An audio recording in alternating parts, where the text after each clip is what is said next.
Well, it's backpacking season here in Chattanooga.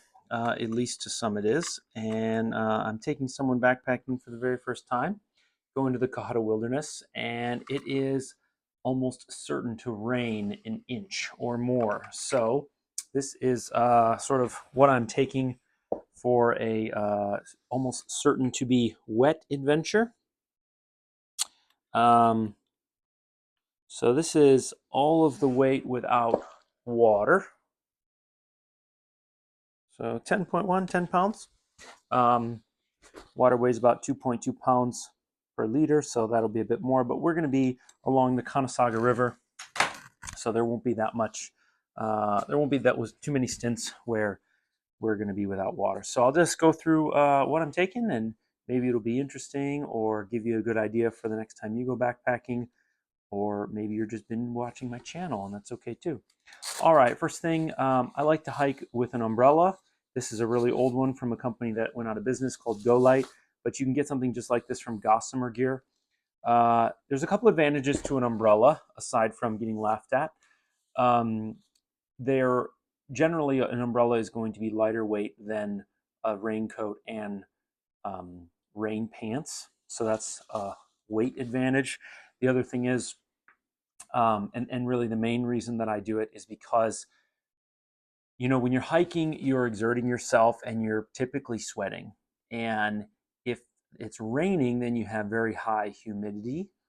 And sometimes it could be cold and raining, but a lot of times it's warm and raining. And so you're sweating a lot. And rain gear just simply does not breathe.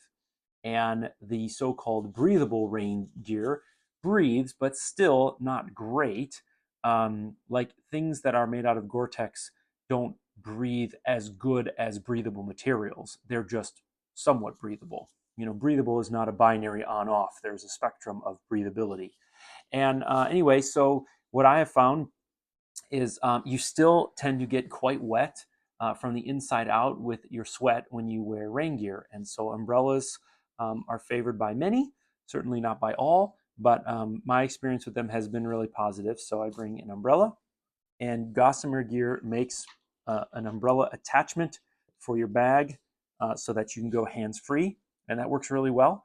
I've used it several times, and it's not gimmicky. It actually works pretty well. So, all right, let me take you through what's in my pack. So the pack itself is made by Gossamer Gear. It's called the Murmur. It's super light. It's like 12 ounces. It's actually pretty cheap too. Um, and it's pretty delicate, but that's what you get for a lightweight bag. So anyway, all right, I got two smart water bottles, one with a different cap for drinking and one with a normal cap. And I also bring a little cap with me with a hole in it for a backcountry bidet. Let you Google that if you're not familiar with it. In the front pouch, I have a rainfly, which goes over my hammock. This is made by the company Dutchwear. It's very expensive. It's very lightweight. It's like 3.5 ounces. And then I use these Dyneema Core polyester sheath cords from Dutchwear and Ripstop by the Roll. They are awesome. They take knots really well, unlike pure Dyneema rope. They're very lightweight. The handling is really good for those who are familiar with how poor of handling some ropes can be with knots. And I keep that on the outside so that I can set it up temporarily if we need to have lunch in the rain, or when I do set up camp, I put that up first and then everything sort of stays dry underneath me. I bring an extra carabiner or two. These are 8 kilonewton beaners. For what it's worth, I'm also a rock climber, and the UIAA will certify a beaner if it withstands 8 kilonewtons of force in the major axis.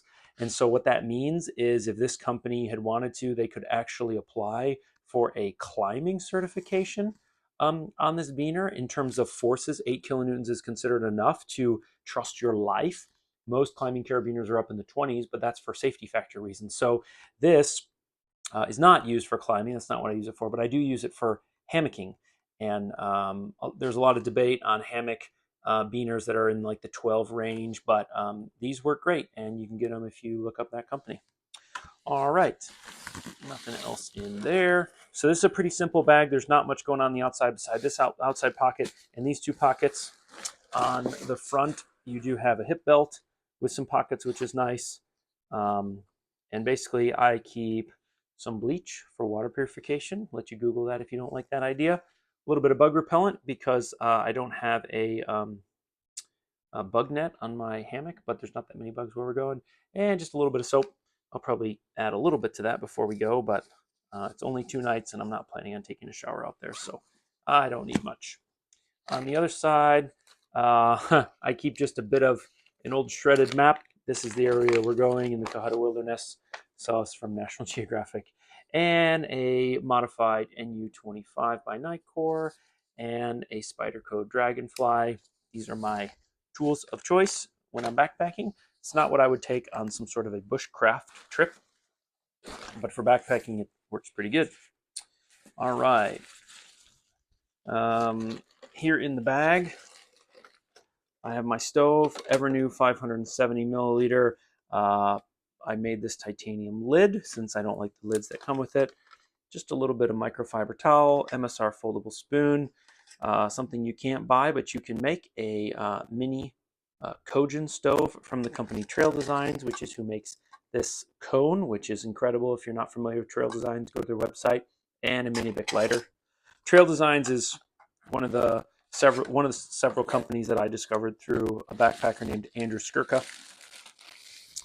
He's also the one who has more or less guided my entire backcountry cuisine. So some instant coffees from Trader Joe's. This is my personal favorite after experimenting with many. Pesto sauce for a couple different types of pesto sauces we're trying out. Those are for the pesto noodles. You can check my channel for information about those. I just did a backcountry cuisine video. This is my morning oatmeal with some powdered milk. Or not oatmeal, granola, more or less the same thing, but it doesn't get soggy. Frito beans, pesto noodles, and a peanut noodles. That's pretty much all the food I bring. This is my clothing.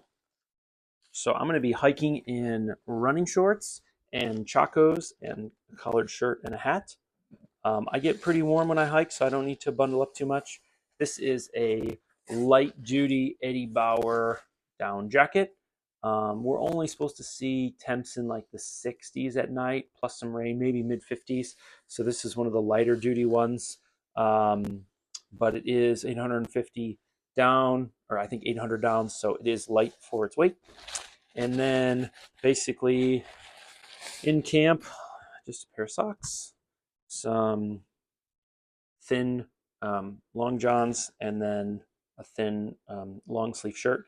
One of the things I noticed is in hot environments, when your skin is against like the shell of a sleeping bag, you can build up a lot of sweat because there's no barrier between your skin and the nylon, which doesn't breathe, and so it gets sweaty and clammy. And so even in hotter environments, if I'm going to be sleeping with a sleeping bag, I try and still have something between my skin and the sleeping bag again, otherwise it gets all clammy. So what I'll kind of do is, if it's super warm, I'll just sleep in this and no sleeping bag. Then I'll start adding a sleeping bag, then an underquilt, so on and so forth. But I don't like sleeping in, let's say shirtless and short shorts and a sleeping bag because of that sweaty, clammy situation. And that's all the clothes I'm going to bring. I'm pretty tough when it gets cold. I'd rather shiver than sweat, and I don't like bringing a bunch of clothes. I'd rather just have a shivering night than, bring half the closet with me. I'm using a quilt, a top quilt from Sierra Designs. This is the 35, the blue one. We also have the red one, my wife and I, and these are really great. Quilts take a little bit of time to get used to, especially if you're ground sleeping, but in hammocks they're really great because you don't really need the bottom side of a sleeping bag because you crush that insulation with your back, and that's kind of useless. You can Google that if you have any questions about it. And then I have my homemade hammock. This is made out of 1 ounce Hyper D fabric from Ripstop by the Roll. This is a homemade Dyneema bag. And again, a couple of these little carabiners. I don't need the carabiners to set up my hammock. You can just use knots like the Zeppelin bend. But I like bringing them because it makes attaching and adjusting the underquilt quite a bit easier. I've never seen another backpacker use these. I've always seen the 12 kilonewton Beaners. So this is one thing that I'm not aware of anyone else is doing. So it's my small, unique contribution to the world. I've also never seen anybody use this rope.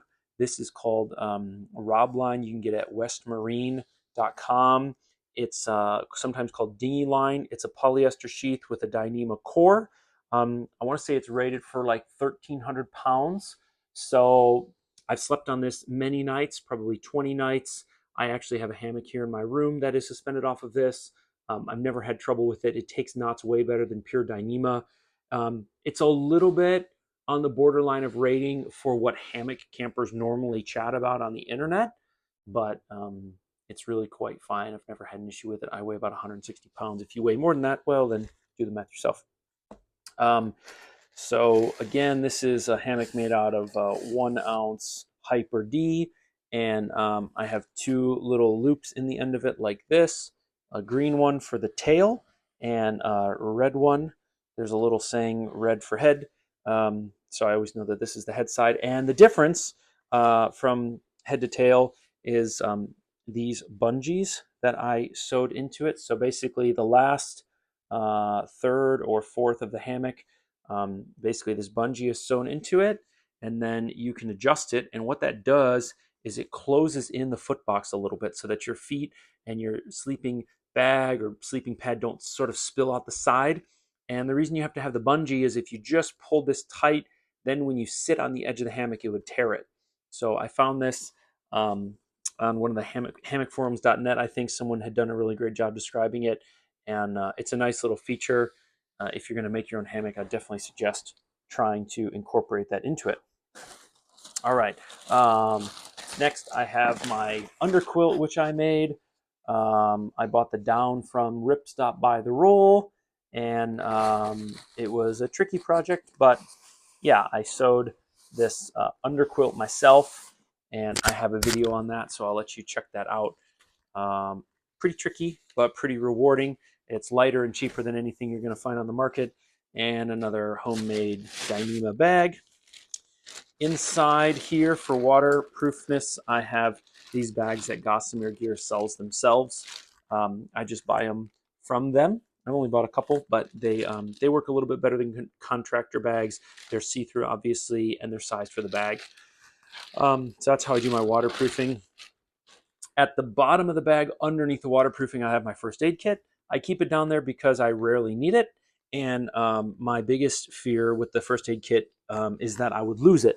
You know, when you're pulling out other gear, and since these Gossamer Gear bags are meant to save weight, they don't have tons of pockets.